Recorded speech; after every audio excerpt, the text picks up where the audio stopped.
traditional Ashtanga, and I also teach Airfit, which has been my own creation of aerial yoga and aerial Pilates.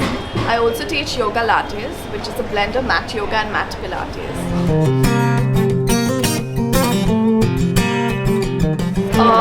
I started teaching yoga because I went through a terrible bike accident, which actually changed the way I thought about yoga. Before that, yoga was always just physical and was just an exercise, going out there and doing the Indian way of power yoga and just losing weight. After my accident, I had to be on bed rest and I was on crutches for over 6 months and I could not move. And my mother has had her roots in traditional yoga. She's been very close to the Yoga Institute of Santa Cruz since 25 years. And she used to always teach me and practice with me. And since I used to be asthmatic as a child, she used to teach me breathing techniques, not telling me that that was pranayama, so that was yoga, just to make it interesting. So after my accident, I started doing physiotherapy for some sort of movement because I went through something called a multiple trauma, which is a condition where you just keep getting worse because your body immunity is at its low and it keeps getting worse. So your muscle memory, etc., keeps deteriorating.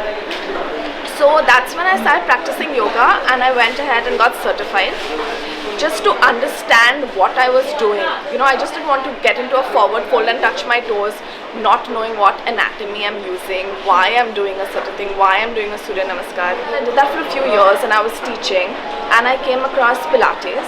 So I did a class of mat yoga and mat Pilates. Mat yoga, mat Pilates and reformer Pilates.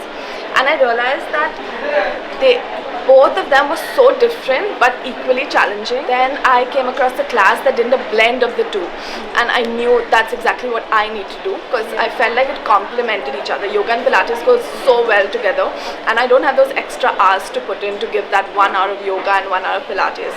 So I was like, hey, if I'm getting to do something which is giving me benefits of both, I should do it. So I sat down with my books and my manual and I took about 8 months to come up with Airfit, which is my amalgamation of aerial yoga and aerial Pilates, because I realized then it's like a wholesome, also a fitness workout as well as it's so internal.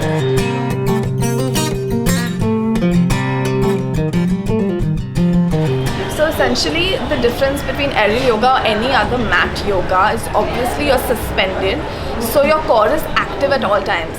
I realized when we just begin to practice, it's very hard to keep our core engaged at all times. It's a very, very hard process. It takes a while to get there.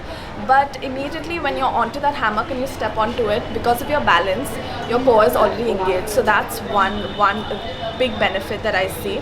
With aerial yoga, it also helps because there's so many limitations when you invert. For people with slip disc, for people who have back or neck issues, for people just the fear of letting go, or some people are obese. There are so many limitations. So aerial yoga really helps to assist. It's like a prop, how we use in a younger yoga, only thing we are flying. So we have people who have slip disc. They are actually recommended to invert with an aerial yoga hammock, with an Airfit hammock, because it actually helps you. So the best thing about aerial yoga and the benefits are the inversions, because when you invert, it just changes your world. It opens up space in your body. When you open up space in your body, you open up space in your mind, and I really believe that. When you invert, all the blood flow is going to your head, going to your face, so automatically you have like glowing skin the next day because you're getting nurtured. Also, the most important part of aerial yoga is the zero compression inversion, which means there's complete spinal decompression. So if you when you invert an aerial hammock, you have your vertebral column is made up of like discs, so you can imagine if they're little bits of sponge. So when you put water into sponge, it's nice and fluffy, and really healthy. But if you deny it of water, it's going to be really brittle, and that's how your posture really goes wrong. Or somebody who gets older, they get shorter, not realizing that you need to hydrate the spine continuously. So when we do the zero compression inversion, when we invert, we are actually applying reverse traction to that vertebral column, which is lengthening that spine and giving you that height nurturing your spinal cord.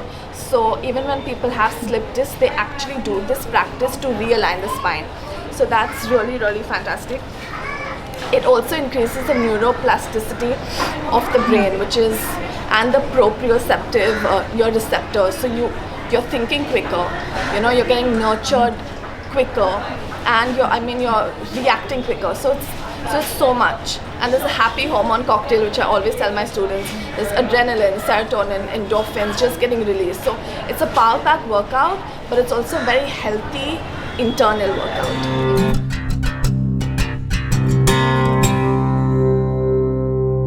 Absolutely.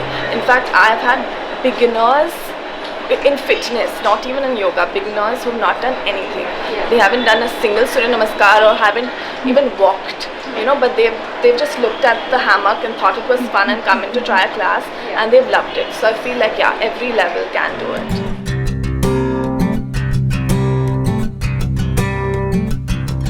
So we have a lot of people that come in. Initially they're very apprehensive, but they do warm up, and that's also conquering your fear. So people come in and they let go and they conquer their fears, and it works. But we do have, of course there are ways. If they aren't very comfortable, we start slowly, but everybody loves inverting, and they conquer that fear.